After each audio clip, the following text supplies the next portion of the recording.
നമ്മളൊക്കെ F D ഇട്ടിട്ട് എത്രത്തോളം പൈസ നഷ്ടമാക്കി കളയേണ്ടതെന്ന് മനസ്സിലാക്കാനായിട്ട് ഈ സിസ്റ്റമാറ്റിക് വിഡ്രോവലിൻ്റെ പ്ലാൻ ഒന്ന് കണ്ടു നോക്കിയാൽ മതി. ഇതൊരു 50 ലക്ഷം രൂപ നമ്മളൊരു എഫ് ഡിയിൽ ഇടുന്നു. അത് മ്യൂച്വൽ ഫണ്ടിൽ ഇടുമ്പോഴുള്ള ഒരു കമ്പാരിസണാണ്. ഞാൻ ഇവിടെ ചൂസ് ചെയ്തിരിക്കുന്ന ICICIയുടെ പ്രൊഡൻഷ്യൽ മൾട്ടി ക്യാപ്പ് ഗ്രോത്ത് ഫണ്ടാണ്.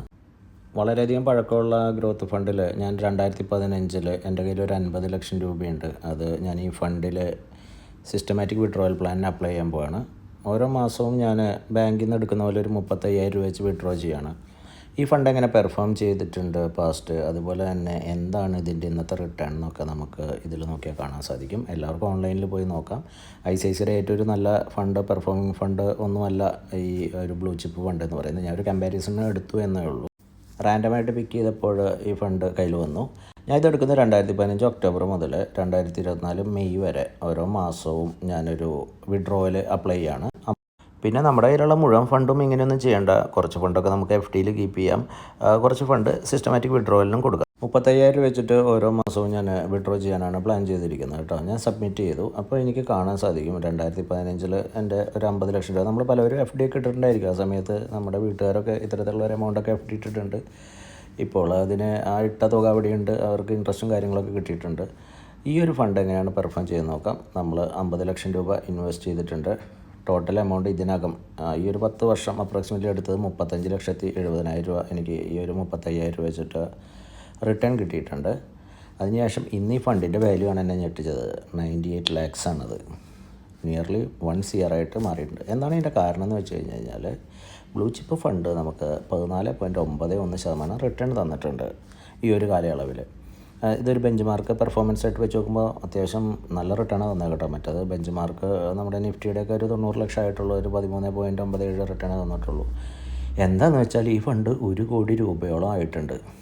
നമ്മൾ ബാങ്കിൽ 35,000 എടുക്കാമെന്ന് പറഞ്ഞാൽ നിയർലി ഇമ്പോസിബിൾ ആയിരിക്കും. ഞാനൊരു അത്യാവശ്യം നല്ലൊരു രീതിയിലുള്ള ഒരു റിട്ടേൺ റേറ്റാണ് ഇവിടെ അപ്ലൈ ചെയ്തിട്ടുള്ളത്. ഒക്ടോബർ 1 ഈ ഫണ്ട് ഇടുമ്പോൾ 200 നെറ്റ് അസറ്റ് വാല്യൂവിൽ എനിക്ക് 24,881 യൂണിറ്റാണ് 50 ലക്ഷം രൂപയ്ക്ക് പർച്ചേസ് ചെയ്യാൻ സാധിച്ചത്. 35,000 രൂപ ഞാൻ SWP കൊടുത്തു. നെക്സ്റ്റ് ഓരോ മന്തും നമുക്ക് കൃത്യമായിട്ട് ഡേറ്റ് സെറ്റ് ചെയ്ത് വെക്കാം. ഈ മാസം ഇത്രയും പൈസ നമ്മുടെ അക്കൗണ്ടിലേക്ക് വരും. 35,000 വെച്ച് ഞാൻ വിഡ്രോ ചെയ്തു. ഫണ്ടിൻ്റെ വാല്യൂ കൂടിയതായിട്ട് കാണാം. 2015 ഒക്ടോബർ മുതൽ ഓരോ മാസവും 35,000 വെച്ച് വിഡ്രോ ചെയ്യുകയാണ്. ഇതിൻ്റെ net asset value market related ആയതുകൊണ്ട് തന്നെ ഏറിയും കുറഞ്ഞൊക്കെ ഇരിക്കും. 2015 നമ്മളെ സംബന്ധിച്ചിടത്തോളം ഭരണമാറ്റം ഉണ്ടായ ഒരു സമയമാണ്. ആ ഒരു സമയത്ത് മാർക്കറ്റ് പെർഫോമൻസ് ഒക്കെ കൃത്യമായിട്ട് നമുക്ക് ഇതിൽ വിലയിരുത്താൻ സാധിക്കും. ഒരു വർഷത്തോളം മാർക്കറ്റ് ഡൗൺവേർഡ് ട്രെൻഡിലായിരുന്നു. അതിനുശേഷം ഏതാണ്ട് 2016 എത്തിയപ്പോൾ ജൂലൈയിലാണ് മാർക്കറ്റ് അപ് ട്രെൻഡ് കാണിച്ച് നമ്മുടെ നെറ്റ് അസറ്റ് വാല്യൂ കൂടിയത് കാണാം. ആ സമയങ്ങളിലൊക്കെ നെറ്റ് അസറ്റ് വാല്യൂവിലൊരു ഭീകരമായിട്ടുള്ളൊരു ചേഞ്ച് താഴത്തേക്ക് വന്നിട്ടുണ്ട്. എന്നിരുന്നാലും നമുക്ക് ഇൻവെസ്റ്റ് ചെയ്യുന്ന പണത്തിൻ്റെ ഒരു 35,000 വെച്ച് വിഡ്രോവൽ എടുക്കുന്നതിൽ ഒരു കുറവും ഈ ഫണ്ടിൽ ഇൻവെസ്റ്റ് ചെയ്ത ആൾ വരുത്തിയിട്ടില്ല എന്ന് തന്നെ നമ്മൾ കരുതുക. അങ്ങനെ നമ്മൾ ഇൻവെസ്റ്റ് ചെയ്ത് പോയിട്ട് നമുക്ക് ഓരോ ചേഞ്ചും നമ്മുടെ നാട്ടിലുള്ള ആ സമയത്തുള്ള നോട്ട് നിരോധനം, അതുപോലെ തന്നെ നമ്മുടെ കൊറോണ വന്നതിന് ഒക്കെ കഴിഞ്ഞിട്ടാണ് ഈ ഫണ്ട് ഇന്ന് 2024 എത്തി നിൽക്കുന്നത്. 200 രൂപയിൽ തുടങ്ങിയ ആ ഒരു നെറ്റ് അസറ്റ് വാല്യൂ പടിപടിയായിട്ട് ഓരോ സമയത്തും വർധനവ് രേഖപ്പെടുത്തി. ഇതിൽ ഏറ്റവും വലിയൊരു ഡിപ്പ് അത് രേഖപ്പെടുത്തിയത് നിങ്ങൾക്ക് വരുന്ന സമയത്ത് കാണാൻ സാധിക്കും. അത് ഒരു കൊറോണ ടൈമിലാണ്. ഓരോ സമയവും നമുക്ക് നമ്മുടെ ആപ്പിലൂടെ തന്നെ സിസ്റ്റമാറ്റിക് വിഡ്രോവൽ പ്ലാനിൻ്റെ മൂവ്മെൻറ്റൊക്കെ മനസ്സിലാക്കാൻ സാധിക്കും. എപ്പോഴും നമ്മൾ സിസ്റ്റമാറ്റിക് വിഡ്രോവൽ പ്ലാനിന് ഒരു റിട്ടയർമെൻറ്റ് പ്ലാന് അല്ലെങ്കിൽ നമ്മുടെ മാതാപിതാക്കൾക്ക് ഇപ്പോൾ നമ്മുടെ കയ്യിൽ ഒരു ബൾക്ക് എമൗണ്ട് ഉണ്ട്, നമ്മൾ സിസ്റ്റമാറ്റിക് വിഡ്രോവൽ അപ്ലൈ ചെയ്യുക.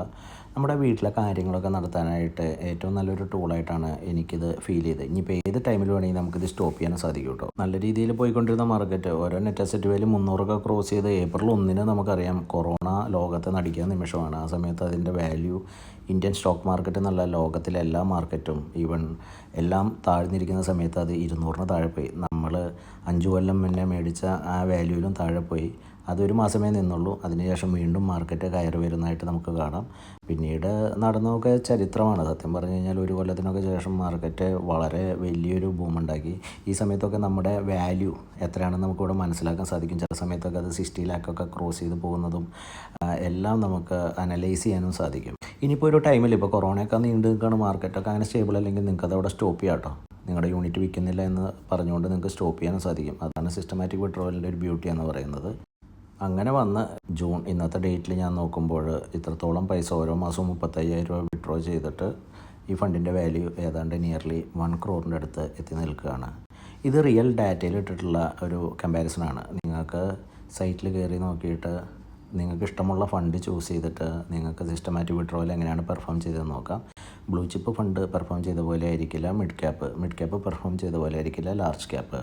അപ്പോൾ നമ്മളെപ്പോഴും ഒരു SWP തിരഞ്ഞെടുക്കുമ്പോൾ വളരെയധികം കാലം മുന്നേ ഇൻസെപ്ഷനായിട്ട് ഫണ്ട് നോക്കണം, അതിൻ്റെ ഫണ്ട് മാനേജർ ആരാണെന്ന് നോക്കണം, അതുപോലെ തന്നെ അതിൻ്റെ അസറ്റ് അണ്ടർ മാനേജ്മെൻറ്റ് എത്രയുണ്ടെന്ന് നോക്കണം, എക്സ്പെൻസ് റേഷ്യോ എത്രയുണ്ടെന്ന് നോക്കണം, ആവറേജ് ഒരു 15% എബവ് കിട്ടിയിട്ടുള്ള ഫണ്ടൊക്കെ ആണോ എന്ന് നമ്മൾ കമ്പയർ ചെയ്യുമ്പോൾ നമുക്ക് മനസ്സിലാവും.